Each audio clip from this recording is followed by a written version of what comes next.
Salut les mecs, salut les meufs, salut les keufs. De retour pour vous jouer un mauvais tour toujours, ou pas.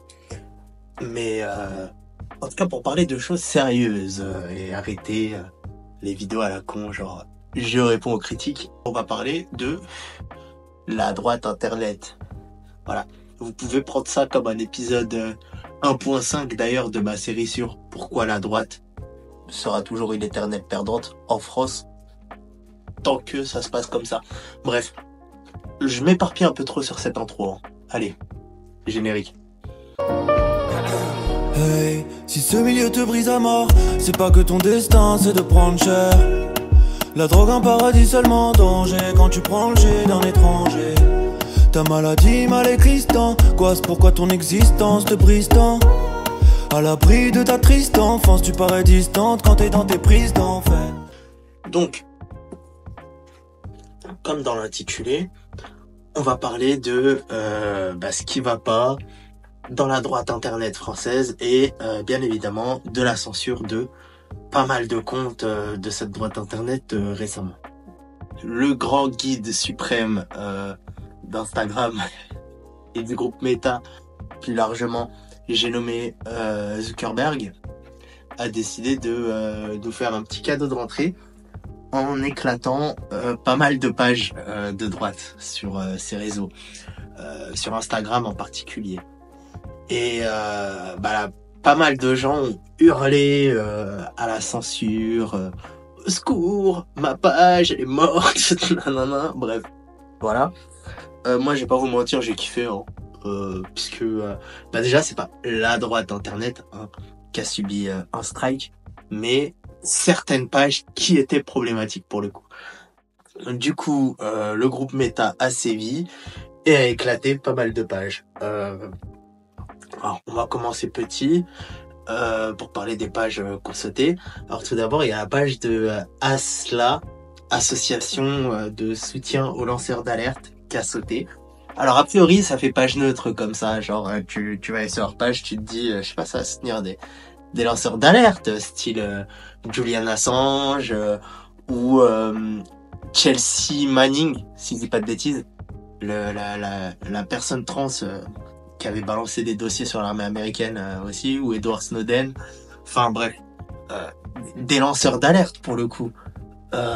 Puis quand tu te rends sur la page, en vrai, c'est une association, je sais pas, c'est un truc de droite tardé, mais puissance max, genre qui en gros pour eux, si vous voulez, Damien Rieu, c'est un lanceur d'alerte à soutenir.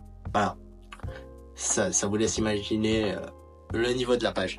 Et du coup oui, la page a sauté clairement, puisque en soit j'aimerais bien savoir quel lanceur d'alerte cette page soutient. On va pas se mentir. Parce que oui, les gens ils vont me dire Damien Rieu c'est un lanceur d'alerte. Non, Damien Rieu c'est pas un lanceur d'alerte. Damien Rieu c'est un mec qui voit un barbu dans la rue, va le prendre en photo et va dire attention, il y a un barbu en Afghanistan, on fait des trucs pas bien. Peut-être que ce barbu là, il va faire des trucs pas bien. Genre c'est un peu ça les takes de Damien Rieu en vrai. Donc si vous appelez ça être un lanceur d'alerte, voilà quoi. Mila c'est pareil, Mila la soi-disant lanceuse d'alerte. Attendez, 2 secondes, interlude musical.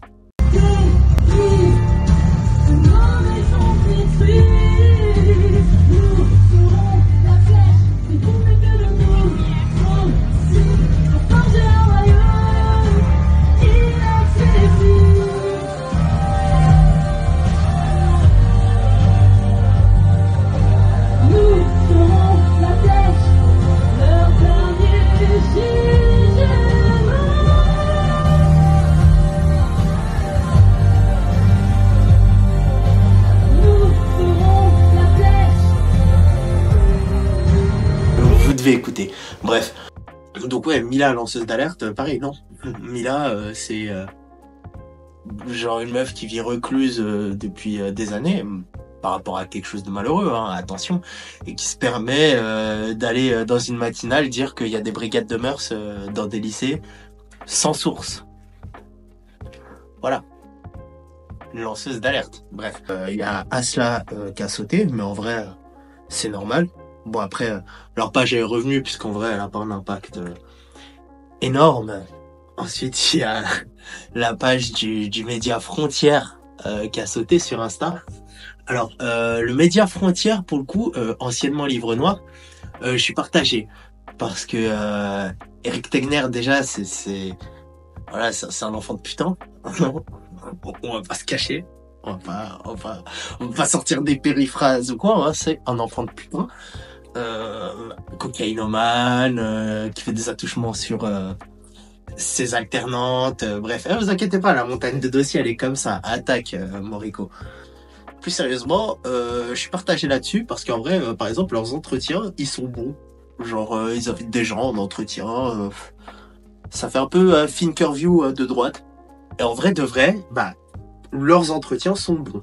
Là-dessus, sauf quand ils invitent, voilà, quand ils invitent Jean Bessia ou Damien Rieu, là, le niveau intellectuel, mais sinon, il y a des entretiens vachement intéressants. Je vous conseille chez eux les entretiens de Amin El-Bailly, l'entretien avec RIP pour le coup, mais Patrick Buisson.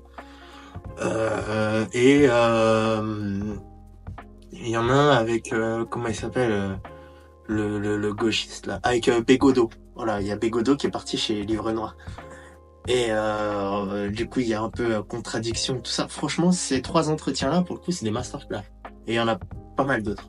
Mais bref, à part ça, je veux dire, c'est un média qui apporte pas grand-chose. Genre, c'est un média qui nous ramène aussi, alors des hurleuses de plateau, genre comme Eric Tegner ou un autre. J'ai pas envie de les gratigner, Miskin, parce que c'est quelqu'un que personnellement, il a toujours été gentil avec moi quand je l'ai croisé à des soirées ou quoi. Mais je veux dire, ouais, c'est un média. Alors ils ont leurs 2 pleureuses de plateau télé. Et derrière, enfin, je veux dire, leur contenu, il est vide, quoi. On a Tegner qui est parti aux États-Unis voir les fans de Trump. Super. Un énième reportage sur eux.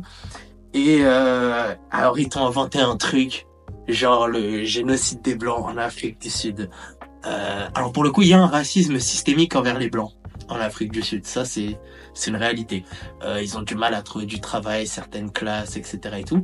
Mais en Afrique du Sud, faut savoir que les plus grandes richesses et les plus grandes entreprises sont détenues par des Blancs. Africains, hein, c'est des locaux, c'est pas des occidentaux ou quoi, mais c'est détenu par des blancs aussi. Donc oui, il y a un racisme systémique envers les blancs là actuellement en Afrique du Sud, genre violent. Après, quand on va jouer au jeu de Eric Tegner. Quand on regarde les stats en Afrique du Sud, par exemple sur le mois en V, donc est-ce que ça justifie ce racisme systémique ou pas? Dis-le nous, Eric, la prochaine fois que tu fais une fake news sur le génocide des Blancs. Mais du coup, autant sur Twitter, tu peux y aller hein, à balle, hein, raconter toutes les conneries que tu veux, tu vas pas être inquiété. Et en vrai, c'est une bonne chose. Donc il y a des gens, il y a le système de notes là pour préciser quand quelqu'un dit de la merde et tout. Mais en vrai de vrai, c'est une bonne chose hein, qu'il y ait une liberté totale sur Twitter. Mais le groupe Meta, etc., Facebook et tout, les fake news, ils aiment pas ça. Donc, du coup, la page de Frontière, elle a eu 2-3 bugs. Mais je crois qu'il est revenu. Ensuite, il y a l'autre... comment il s'appelle? Le Toufias, là, de Jordan Florentin. Pareil, alors lui, c'est un personnage particulier. Parce que en gros... en fait, il est tellement vide intellectuellement et même au niveau du fond, genre que les seuls trucs qu'il fait, c'est aller dans des coins de cassos, faire parler des cassos en micro-trottoir ou faire des interviews où il maîtrise pas un sujet, il invite quelqu'un en croyant qu'il va d'être ça et au final, il se fait remettre à sa place. Voilà. Je vous conseille de voir notamment l'entretien avec Estelle Youssoufa, députée de Mayotte, sur boulevard Sphincter. La vraie chaîne c'est boulevard Voltaire hein. Mais c'est une référence à Jordan, le boulevard Sphincter on va dire. Mais vous pouvez aller dessus et par exemple il y a un entretien avec Estelle Youssoufa voilà.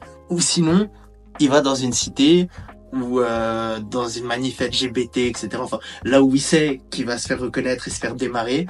Et une fois par comment ça s'appelle, une fois par an, ouais, une fois par an à peu près, il nous fait le coup.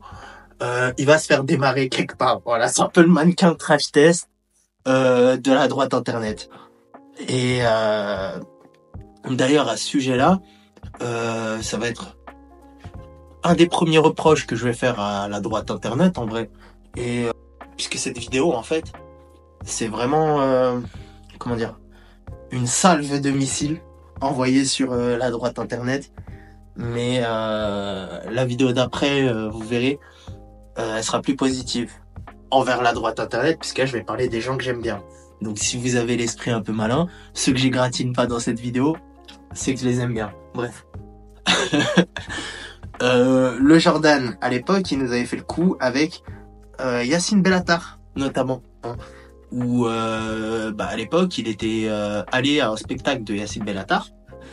Et il s'était fait reconnaître là-bas, forcément. Et pour ceux qui connaissent pas Yacine Bellatar, c'est un humoriste.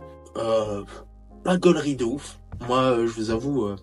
Alors autant, quand il fait des débats, etc., mais on en reparlera là, c'est quelqu'un que je trouve très intelligent, pour le coup. Mais arrête l'humour, frérot. Hein. Au cas où tu regardes la vidéo, Yacine est un cerveau comme ça, hein, mais arrête l'humour, c'est mieux. Mais bref.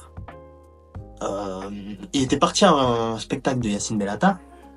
En gros, là-bas, il pensait qu'il allait rentrer un peu, tu sais. Il pensait qu'une fois qu'il rentre dans la salle de spectacle, là, Bellatar, il ferme les portes, il fait « C'est bon, les Guares, ils sont plus là.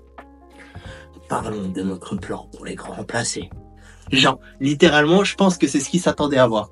Sauf que, manque de peau, hein, il est tombé sur un spectacle d'humour classique. Mais il s'est fait reconnaître. Les gens l'ayant reconnu, tout ça, tout, ils lui ont fait un petit peu un pressing et ils sont allés prévenir donc Yacine Bellatar qu'il y avait une des égéries LGBT des droits tardés qui était dans la salle pour prendre des images de son spectacle. Et aussi faire un micro-trottoir. D'ailleurs, je crois qu'il avait essayé d'en piéger 2-3 par micro-trottoir.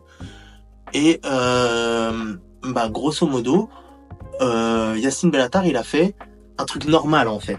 Hein. Il a fait un truc absolument normal. Déjà, il a le seum contre lui, donc en même temps, il s'est dit, tant qu'à faire, en plus, c'est un FDP, donc je vais y aller à fond.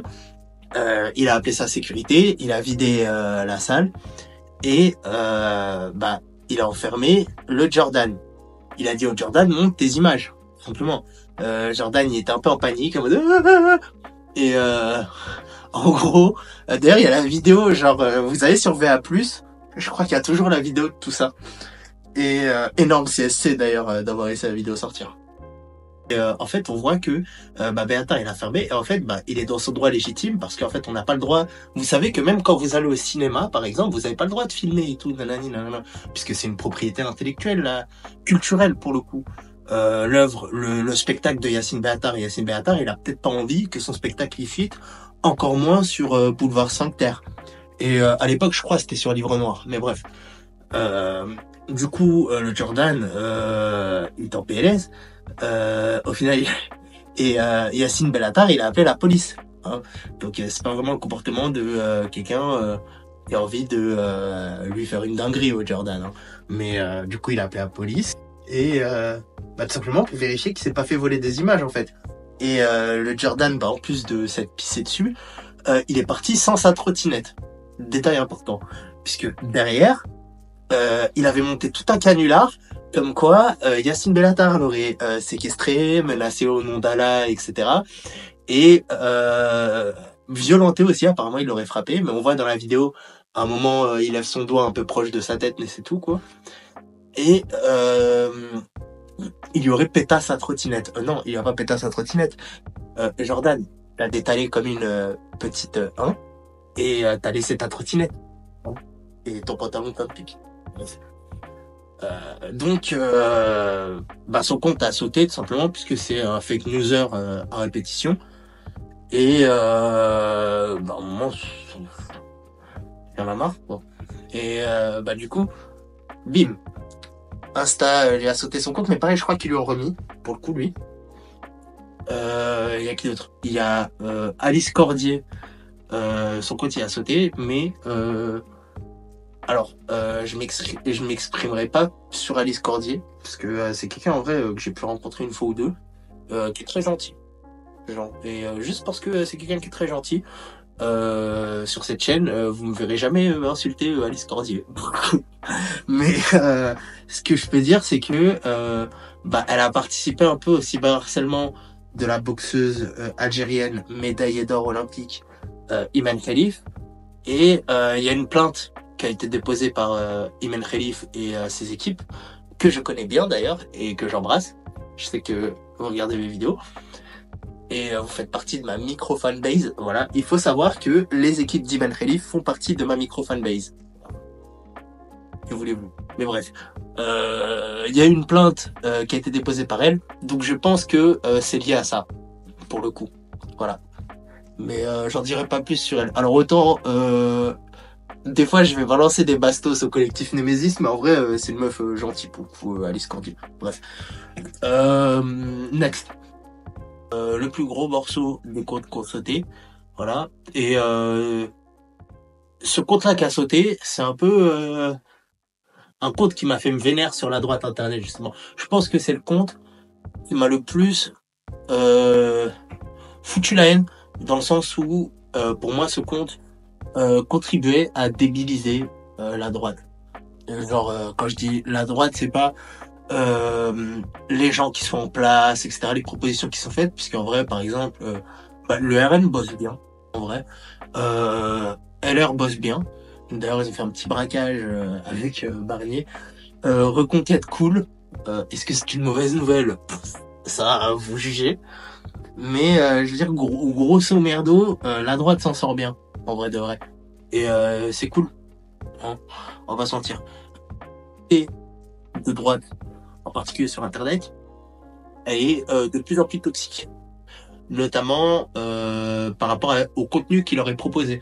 Parce que on a de plus en plus de contenu débilisant. Voilà, SCF, Thaïs Descuffon par exemple. Alors Thaïs Descuffon, pour le coup, je suis mitigé là concernant. Vous savez très bien, la première vidéo que j'avais sortie, c'est un clash sur elle, mais en vrai de vrai, son repositionnement là, à parler des relations hommes-femmes, etc., de temps en temps, elle dit les termes, mais ça reste une meuf qui profite de la misère sexuelle de ses abonnés, hein, on va pas se mentir.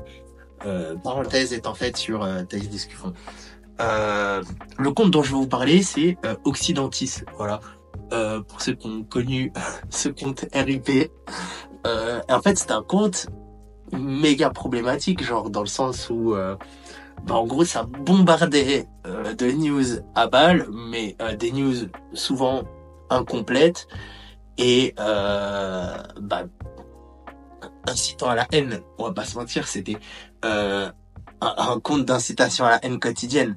Et d'ailleurs, je me suis souvent retrouvé à tomber sur leurs news qui étaient partagées par des gens que je suivais, etc. et tout. Et à les retracer, à trouver la news complète, etc. Et la plupart du temps, ils disaient de la merde en vrai de vrai. Et surtout, ils omettaient volontairement certaines choses. Et un compte qui était là pour exciter sa fanbase d'attardés mentaux et pas informer, en vrai de vrai. J'en ai pour preuve, par exemple, c'est tout con, par exemple, pendant les Jeux Olympiques, ils partageaient toutes les médailles françaises, ce qui est logique, puisque c'est un compte quand même d'infos, genre, donc en vrai, logique. Mais ils parlaient pas des autres médailles, etc. Sauf pour Iman Khalif, par exemple, la médaille d'or algérienne en boxe, qui a, là, elle a eu le droit à sa news, voilà, pour que les abonnés vomissent leur haine. On a notamment là comme ça, en fait je vous sors des trucs de mémoire parce que je voulais faire une vidéo sur Occidentis en vrai de vrai il y a pas mal de temps, et je me suis dit le jour où je vais faire la vidéo, je vais trouver une dizaine de trucs problématiques, je vais les débunker, etc. et tout, mais la page n'existe plus. Petit ange parti trop tôt. Bref, mais vous voyez, par exemple, il y avait aussi voilà, il Il y avait une histoire, par exemple, avec une aide alimentaire qui devait être envoyée aux Français. Macron, c'était l'année dernière à la rentrée, je crois. Il a dit qu'il allait envoyer une aide aux Français les plus précaires, je sais pas quoi et tout. Puis au final, elle avait été annulée, cette aide. Elle avait été transformée en une hausse des salaires dans la loi pouvoir d'achat qui était passée. Mais cette aide à l'époque, il y avait le 93 pour le coup, qui est un des départements les plus pauvres en métropole. Je crois que c'est le 93 et le 01 dans le nord. Ce sont les deux départements les plus pauvres en métropole. Parce que sinon, c'est Mayotte, si je dis pas de conneries. À l'époque, il y a eu une aide. Rien à voir pour le coup là, c'était une aide scolaire qui avait été testée dans le 93 au même moment. Au moment où cette aide avait été annulée. Et du coup, sur leur site, sur leur page, par exemple, ils avaient mis l'aide finalement annulée par le gouvernement sera donnée dans le 93. C'est full fake news, complet. Il y a eu un remix qui a été fait pour inciter à la haine leurs abonnés, tout simplement. Ou alors il y avait un militaire qui s'était fait attaquer, je sais plus où, en Bretagne, je crois. Et ils avaient sorti une brève, genre un Mahorais agresse un militaire. Ok, très bien. Si ça avait été un Breton, parce que là, en fait, moi, encore une fois, hein, je suis de droite, etc. Je suis pour balancer les étrangers qui font des délits, etc.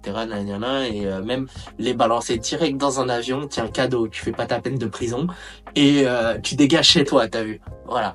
Moi, je suis même pour ça, pour vous dire. Mais, comment dire, là, on parle d'un Mahorais, d'accord? Un Mahorais, un habitant de Mayotte, qui est un département français. Bon, ils sont noirs et musulmans là-bas, mais c'est un département français. Donc, un Mahorais, c'est même un Français de souche, genre. Quand un militaire se fait agresser par, je sais pas moi, un blanc, ça a dû arriver, ça doit arriver. Voilà, il y a les histoires de ZAD, etc. Les gendarmes faisant partie du corps militaire. Quand il y a les ZAD et tout, c'est des babas rastaman, fumeurs de roulés, qui caillassent les gendarmes et qui les blessent des fois. Est-ce que tu mets je sais pas moi, un Auvergnat a agressé un militaire? Non, ils mettent juste un gendarme a été blessé. Pourquoi parler de Mahorais là? Encore une fois, parce que le Mahorais est noir et musulman. Donc on a déjà un problème d'immigration dans le pays. Pourquoi rajouter des divisions internes? En vrai de vrai. Ça, c'est ce que j'ai toujours dit, mais je le répète encore une fois. Il y avait aussi une news, alors ça m'avait fait hurler de rire, surtout les commentaires, genre, parce que j'ai lu les commentaires et après j'ai lu la vraie information, mais c'était, je sais plus quel vieux, un blase de vieux, genre Pascal ou je sais pas quoi. Enfin, paix à son âme en vrai, parce que c'est un fait horrible. Son nom meurt égorgé par et non juste égorgé dans tel village, genre paumé dans le trou du cul de la France. Et ils ont relevé la news. Et voilà, les commentaires, c'est ouais, c'est signé. Maintenant ils viennent dans nos campagnes, nanani, nanana. Quand tu regardes la news en entier, le fameux Gérard ou franchement je me rappelle plus de son nom, RIP grave en vrai, parce que c'est un truc, ça date de plusieurs années, mais c'est un des trucs qui avait commencé à me faire tilter. C'est par rapport à une arnaque sur le Bon Coin. C'est un autre vieux qui l'a buté. C'est-à-dire qu'en fait c'est un vieux qui habite un autre vieux, mais ils sont passés par là. Ou alors il t'avait sorti une news comme quand un Malien avait buté un mec qui l'hébergeait, qui était une vraie news pour le coup, mais qui avait 6 ans d'ancienneté. Voilà. Donc enfin bref, plein de trucs approximatifs. Enfin ces délires-là, hein. Il y a F de souche sur Twitter en gros, et ils avaient essayé de faire F de souche sur Insta, sauf que manque de peau, Insta n'aime pas trop les mythos. Et du coup cette page a sauté, RIP, c'est trop bien. Je vous avoue ce soir-là, c'était Prosecco et partie bien dans l'air. Mais blague à part, franchement, magnifique. En fait, ce qui me fait hurler de rire, c'est tous les gens qui chialent et qui hurlent à la censure, etc. Alors, de remercier Sarah Knafo, qui est la seule. Je pense qu'elle est tellement en manque de trucs à faire qui les a calculés dans ce combat-là, qui a fait une question écrite, voilà, au Parlement européen, il faut le savoir. La même Sarah Knafo qui est seule de son parti à siéger au Parlement européen, ne va rien branler et fait partie d'un groupe qui n'a aucun poids. Voilà, faut dire les choses. Et et du coup, ah oui, oui, ils ont aussi pu chialer chez Morandini. Voilà, David Alem, qui paradoxalement j'aime bien aussi. Voilà, genre humainement, hein, quand je dis ça. Euh, qui chiale partout littéralement pour dire ouais mon média qui a été reconnu média etc est censuré est mort comment faire etc mec t'as lancé un média sur Instagram mec. T'aurais peut-être dû penser à je sais pas moi fructifier ça avec une chaîne YouTube, lancer un site internet, faire des vraies enquêtes autres que copier-coller les news avec des alertes Google pour les noms à consonance arabe ou autre. Je sais pas, genre t'aurais pu développer des trucs et faire un vrai média, parce qu'en vrai t'avais une vraie fanbase, genre t'es monté je crois à 150 000 abonnés, un truc c'est comme. Donc bah, t'avais une vraie fanbase, t'aurais pu construire ces trucs et tout. Puis t'as décidé de faire un trou à attarder en vrai, voilà. Mais c'est rassurant, puisque justement, je pense que 150 000, allez, bon, moi je situais leur plafond de verre à 200 000 abonnés. Euh, En vrai de vrai, c'est pas grave. 150 000 attardés en France, ça va. On va s'en sortir. Mais ça fait 150 000 attardés, plus possiblement, je sais pas moi, 1 million de détraqués à expulser. Ouah, le cocktail, il est un peu explosif. Mais bref. Euh, En tout cas, ah oui, c'est aux sorties, ils sont aussi relayés allègrement tout ce qui passait sur Crépol. Genre, oh mon Dieu, c'est une attaque anti-blanc, nanani, nanana. Encore une fois, je vous rappelle le plot twist dans cette affaire. C'est le gouer de la bande. Coucou. Voilà. D'ailleurs, son prénom, il est assez ironique. Je peux pas le dire, c'est un mineur et je tiens à ma liberté. Mais le nom est assez ironique. Voilà, hâte qu'il soit majeur. Mais vous voyez tous ces trucs un peu qui relayent des brèves toute la journée, mais qui font pas avancer le bousin, hein, clairement. Bah, ça fait que la droite s'appauvrit parce que regardez les conséquences de ça, c'est quoi? C'est que et c'est aussi une des conséquences de pourquoi le RN s'est cassé la gueule aux législatives. Je suis prêt à mettre ma teub à couper, hein. Que alors, c'est pas je vais mettre ma teub à couper, c'est j'en suis sûr puisque la liste je l'ai en tête là et j'en connais même personnellement. T'as une bonne centaine des candidats débilos qui ont été présentés par le RN puisque en vrai là ceux qui sont élus c'est des gens qui tiennent plutôt la route. Félicitations en particulier à Guillaume Bigot d'ailleurs, j'ai hâte de voir ce qu'il va donner à l'Assemblée lui. J'aime bien, hein, voilà. Mais plus plus sérieusement, dans tous les candidats qui ont été présentés, il y avait une centaine de débilos, et on l'a vu. Et ben, c'est des gens qui sont abreuvés à ces pages-là, etc. Donc, comment construire une droite intelligente et gagnante si de base ils sont informés par une page qui les prend pour des attardés et qui exploite le fait que ce soit des attardés et les conforte dans leur bulle d'attardés. Vous avez une heure. Bref. Je vous laisse un peu sur cette vidéo un peu pamphlet, essai, tout ce que vous voulez. Vidéo non construite où je suis en impro sur un sujet en tout cas. Et on se revoit très vite. Voilà, pour une vidéo un peu plus chill. On va pas se mentir, j'avais marre de parler politique. Voilà, vous avez vu, j'ai un peu rebrandé la chaîne et tout, nanani nanana. On va parler un peu moins de politique sur la chaîne parce que c'est putain de toxique. Déjà que je travaille dedans, voilà. Je vous ai jamais parlé de mon travail en longueur, mais je travaille moi-même dans un milieu politique. Si en plus ma chaîne YouTube est remplie de ça, au moment où on va pas s'en sortir et moi mentalement, je vais péter les plombs. Bref, je vous laisse. Voilà. À très vite pour de nouvelles aventures. et un truc vraiment plus relax. Allez. J'oublie toujours ça parce que bah, c'est c'est pas mon métier YouTube, bordel. Mais abonnez-vous, abonnez-vous, abonnez-vous. Voilà, je l'ai dit 3 fois. Mais, mais surtout, bah, likez ou dislikez même. Genre, envoyez des pouces rouges, ça me fait rire. Et c'est tout aussi utile au référencement. Voilà, des bisous.